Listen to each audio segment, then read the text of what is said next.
जब याकूब अपने परिवार के साथ अपने घर की ओर जा रहे थे, तब उन्हें मालूम हुआ कि उनका भाई 400 लोग लेकर उन्हीं की तरफ आ रहा है। तब याकूब डर गए। उन्होंने सोचा कि अब मेरा भाई मेरी धन दौलत लूट लेगा, मेरे परिवार को खत्म कर देगा।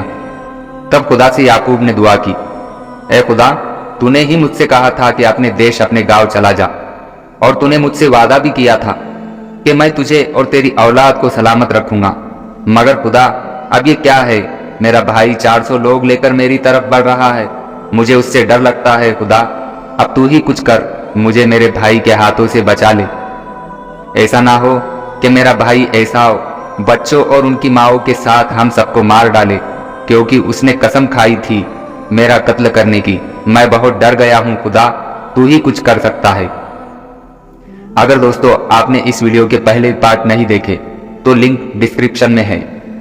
तब खुदा ने 2 फरिश्तों के जरिए याकूब के पास पैगाम भेजा, याकूब, तू डर मत, खुदा ने तेरे लिए भलाई सोची है। याकूब ने बेफिक्री के साथ एक जगह पर अपने काफिले के साथ पड़ाव डाला। फिर भी याकूब के दिल में अपने भाई एसाव का डर था। याकूब थोड़े से परेशान भी थे। याकूब को कुछ दूरी पर अपना भाई 400 आदमियों के साथ आता हुआ दिखाई दिया। तब याकूब ने अपने सारे बच्चों को अपनी माओं के पास भेज दिया और सबको पीछे खड़ा किया, और याकूब खुद अपने भाई एसाव की तरफ बढ़ने लगा। एसाव की फौज भी पीछे रुक गई।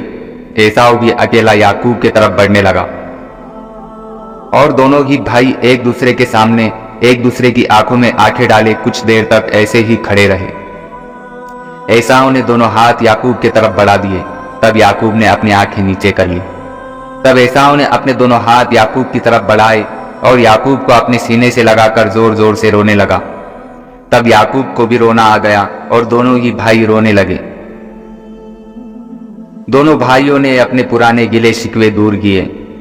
उसके बाद एसाव ने याकूब के पीछे खड़े औरतों और बच्चों की तरफ देखकर याकूब को बोला, याकूब, ये सब लोग कौन है?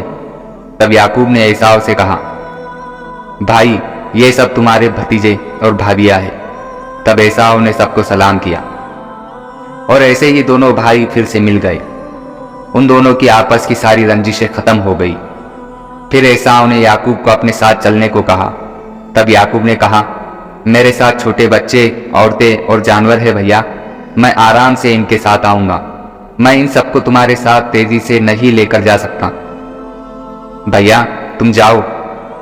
तब एसाव बोला, क्या मैं कुछ सिपाही तुम्हारी हिफाजत के लिए तुम्हारे पास छोड़ दूं याकूब? लेकिन याकूब ने कहा, नहीं भैया, इसकी कोई जरूरत नहीं, क्योंकि खुदा मेरे साथ है। इसके बाद एसाव अपने देश चला गया, और याकूब ने एक गांव के बाहर 100 सिक्कों में एक जगह खरीदी और वहां पर अपने तंबू गाड़ दिए और वहीं पर रहने लगा। और जहां पर याकूब ने पड़ाव डाला वहीं पर एक देश था जिसका नाम कनान था। एक दिन याकूब की बेटी दीना कनान देश की लड़कियों से मिलने गई। उस देश के एक कबीले के सरदार का नाम हामोर था, और हामोर के बेटे का नाम शकेम। वो हिब्बी जाति के कबीले से थे। हिब्बी जाति, वो कबीला एक बुत परस्त था जो बुतों की इबादत किया करता था। जब उस कबीले के सरदार के बेटे ने याकूब की बेटी दीना को देखा तो उसे दीना से मोहब्बत हो गई, और शकेम ने दीना को पकड़कर उसके साथ जोर जबरदस्ती की, उसके साथ बलात्कार किया। उसके साथ जोर जबरदस्ती और बलात्कार करने के बाद उससे मीठी मीठी बातें करने लगा और उसे समझाने लगा। तब दीना रोते हुए अपने बाप के पास आई और अपने बाप याकूब को सारी बात बता दी। तब याकूब ने अपने बेटों यानी कि बनी इस्राइल को सारी बात बताई। तब बनी इस्राइल बहुत नाराज हुए और उस कबीले के सरदार पर बहुत गुस्सा हुए। बनी इस्राइल ने सोच लिया कि इस गलती की सजा उस पूरे कबीले को देकर रहेंगे। और इधर उस कबीले का सरदार अपने बेटे शकेम के साथ याकूब अलैहिस्सलाम के पास आया और अपने बेटे की हुई गलती की माफी मांगने लगा, और याकूब अलैहिस्सलाम से कहा कि मेरे बेटे को आपकी बेटी दीना से मोहब्बत हो गई है, तो आप अपनी बेटी दीना को मेरे बेटे शकेम के निकाह में दीजिए और मेरे बेटे की गलती को माफ कर दीजिए। हम आपस में रिश्तेदार बन जाते हैं। तब आप हमारे देश में आराम से रह सकते हैं। हमारे देश के दरवाजे आपके लिए हमेशा खुले रहेंगे। शकेम ने भी बनी इसराइल से कहा, आप लोग मुझे माफ कर दीजिए और मुझ पर रहम कीजिए।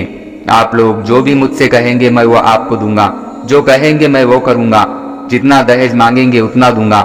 मेरी गलती को माफ करके मेरा निकाह दीना से करा दीजिए। क्योंकि शकेम ने बनी इसराइल के बहन के साथ बलात्कार किया था। तब बनी इसराइल ने शकेम को बड़े ही धोखे भरे अंदाज से जवाब दिया, हम ऐसा नहीं कर सकते। हम उस इंसान को अपनी बहन नहीं दे सकते जिसका खतना ना हुआ हो, क्योंकि वो हमारे लिए बहुत ही शर्मिंदगी की बात होगी।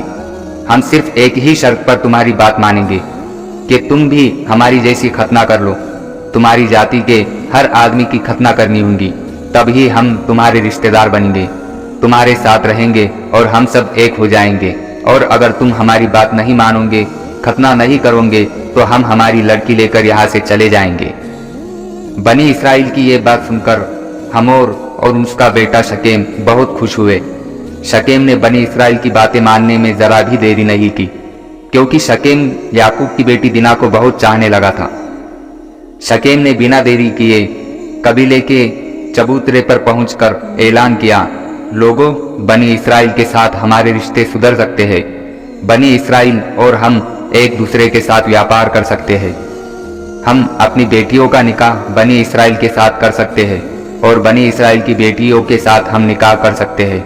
इन लोगों की सिर्फ एक ही शर्त है, हमें इन लोगों की जैसी खतना करनी होगी। इनकी शर्त पूरी करने पर हमारा और उनका कबीला एक हो जाएगा। इनकी भेड़ बकरियां भी हमारी हो जाएंगी।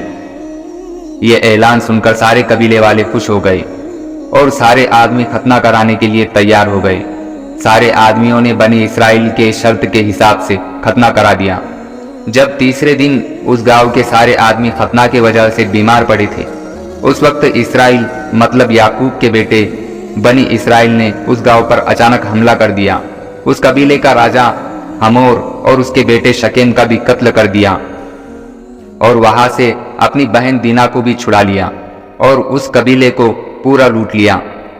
जितना भी उस कबीले के पास धन दौलत भेड़ बकरियां थी, सब कुछ लूट कर अपने पास रख लिया। वहां के हर आदमी को कत्ल कर दिया। ऐसा करके बनी इसराइल ने अपनी बहन से बलात्कार का पूरा बदला लिया। इस हादसे की वजह से याकूब अलैहिस्सलाम परेशान हो चुके थे, क्योंकि उस कबीले के जो दोस्त कबीले थे अब वो बनी इसराइल के दुश्मन बन चुके थे। दोस्तों, आज के इस वीडियो में बस इतना ही। किस्सा अभी खत्म नहीं हुआ है। वीडियो अगर आपको पसंद आया हो तो वीडियो को प्लीज लाइक करिए, और अगर इस वीडियो के पहले वाले पार्ट आपने नहीं देखे हैं तो लिंक डिस्क्रिप्शन में है। और हाँ दोस्तों, चैनल सब्सक्राइब करना ना भूलें। मिलते हैं दोस्तों इसी वीडियो के अगले पार्ट में।